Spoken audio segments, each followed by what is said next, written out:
Welcome to Ngobo 10 Shop I channel. Thank you so much for supporting the channel. If you haven't subscribed, please click the subscribe button and help us grow. For breaking news, please visit our website www.ngobo2010shopi.co.za. Hey, tada.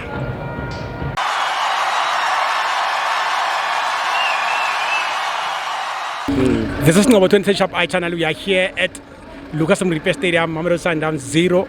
Golden Arrows 1. My brother, how's it? Pholoba kunjani bhuti Siyaphila njani mfethu? Ngiyaphila mfethu la ngagcina. Yeah, sesikhona nje Yeah, sikhuluma nje ngendaba eSundowns neGolden Arrows. Yeah. Igame bhuti wami bengekho mnandi ngale ndlela. Ngendlela mhlawumbe iSundowns ijwayele ngakhona. Bengisitshela ukuthi izondlula kuGolden Arrows. Why ngisho kanjalo? Because mina nginokuke ngibuye ukuthi abo Golden Arrows bathathelwa ama player. Eli1 la khona le Sundowns. So uvela ubheke ukuthi abo Sundowns nabo Pirates yiwo ama team mawadlala nalama team amancane obonayo uvela ukuthi mela washa lama team kodwa enye into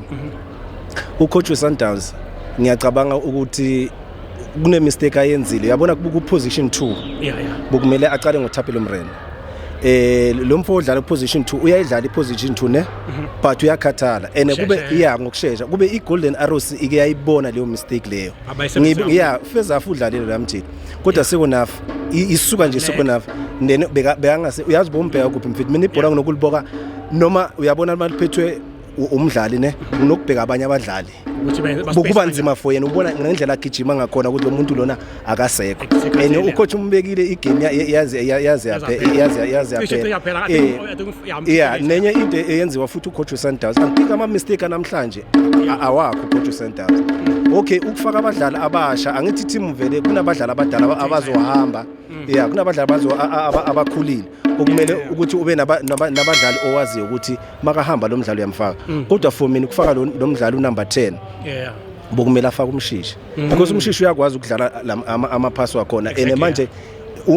lo muntu ostrikerayo lapha angeke noma lo ushama long ball angithi ubani uSantos ushama long ball so lesa strike esilapha angeke vele sikwazi ukudlala lawo amabhola ufuna amabhola azoza phansi uya understand so ngiyacabanga ukuthi enye into emshayile ucoach weSundowns hiyo wabuya futhi wathatha uAlende ukuthi azodlala idefensive midfield kani bokumele angamkhiphi Obas uyabona ngoba le yantwana le yabelapha yana nayo Obas hayi baba hayi emsebenzini hayi emsebenzini imisebenzi efirst half yamsebenza baze uyabona mabakusebenze baze bakukhiphela ngaphandle uthi bakusebenzile kodwa yona iGolden Arrows idlalile nokuthi ezinye zezinto noma iplayer bhuti wami ungalithola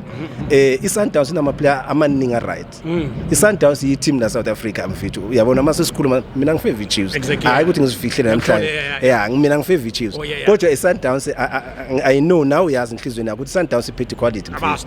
kodwa ukufika kwaboNdlovu akumelanga ukuthi athathe aboMedusa ababeke ebenchini because bayazi Sundowns baya understand Sundowns bayazana nabanye abadlali abakhona kuSundowns kumele makakhipha uNdlovu udlala igame e1 wangena wenza lawo maphasinya bokungasho ukuthi engafika kule game le athatha iSundowns ukuthi ngandlulela phambili angithi noma sazodlala isecond angithi kodwa nje bekumele ukuthi ambeke ebenchini amfake sekamfaka mhlawumbe igame sezophela 75 minutes 80 minutes uyabona iphutha mina elenzekile kuSundowns namhlanje ucoach weSundowns namhlanje uyithethe Sundowns wayibeka la ayibeke khona ene badlalela abafana beGolden Arrows kakhulu ungakhohlwa ukuthi njengoba kiwale angeke baba mix up Moses Mabhida bazobe esigodini sabo exactly uyabona lama team wonke uyayibona neRichards Bay yodlala neChiefs iloko isuka lapha iya lapha angithi sebayazi ukuthi lama team la okokucala lama team ajimela emaground namakhulu uyabona bayazi ukuthi masiba mix endaweni encane siyaceda ngabo so ngiyacabanga ukuthi uKhaliso bafu uzosebenza ngenye indlela njengoba kungekho umkwena nako ukudlala isiplay isikhathi eside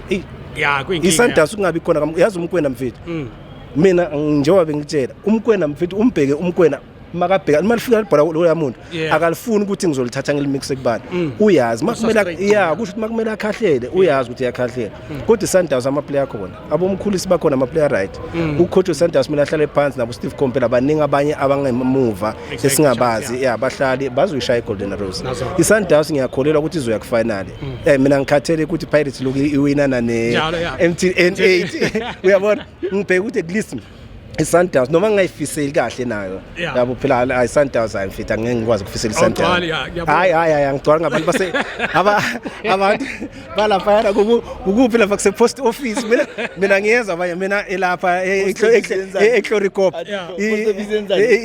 lapha eClubhouse mina angiyibizi ngiyeza wathi kuseCloricop mina ngiyibona nje kuyi post office ngiyacala ukubona i-team enkulu kangaka mfitha ama plug ngena drive eDustin abake balungisa nale TV ekhona la amasizela ayisebenze le TV sifuna ukubona isikhathi That's the effing. It masingena lapha egate kune paving lapha phansi kwehlahla siyabona phela nama TikTok basiveze yonke into siyabheka mfethu asihambeni eNigeria namadoda into enhle mfethu iyakotshwa into enhle iyakotshwa Wena ubone di post that last year. Yeah. Yatlorgobo no. Arekwa. Nlusa ngoba sesikhulumile waye kumele ukuthi sikhulume thina yabona iChiefs mfethu hayi mfethu iChiefs yenye team just ingeke ukuthi ihluleka la kumele isebenze khona kahle groundini vele groundini hayi mfethu ama supporter ba right bana 100% talk. no ama supporters wethi obviously so defender i-team yethu Exactly, kodwa iChiefs mfethu organize iChiefs mfethu even kudlalo stadium ubheke sekunafu izinto ezenzakalayo makudlala iChiefs leyo nto ngeke siyisuse eKaizer Chiefs uyabona mina ngikhuluma ngeteam ukuthi ngiyacabanga ukuthi amazwe ngihambile eAfrica awu11 la ufika khona ubuza ukuthi eSouth Africa kunani bakutshela ngeKaizer Chiefs ufika eZambia mawufika eLusaka kunenye indlela bathi Lumumba Road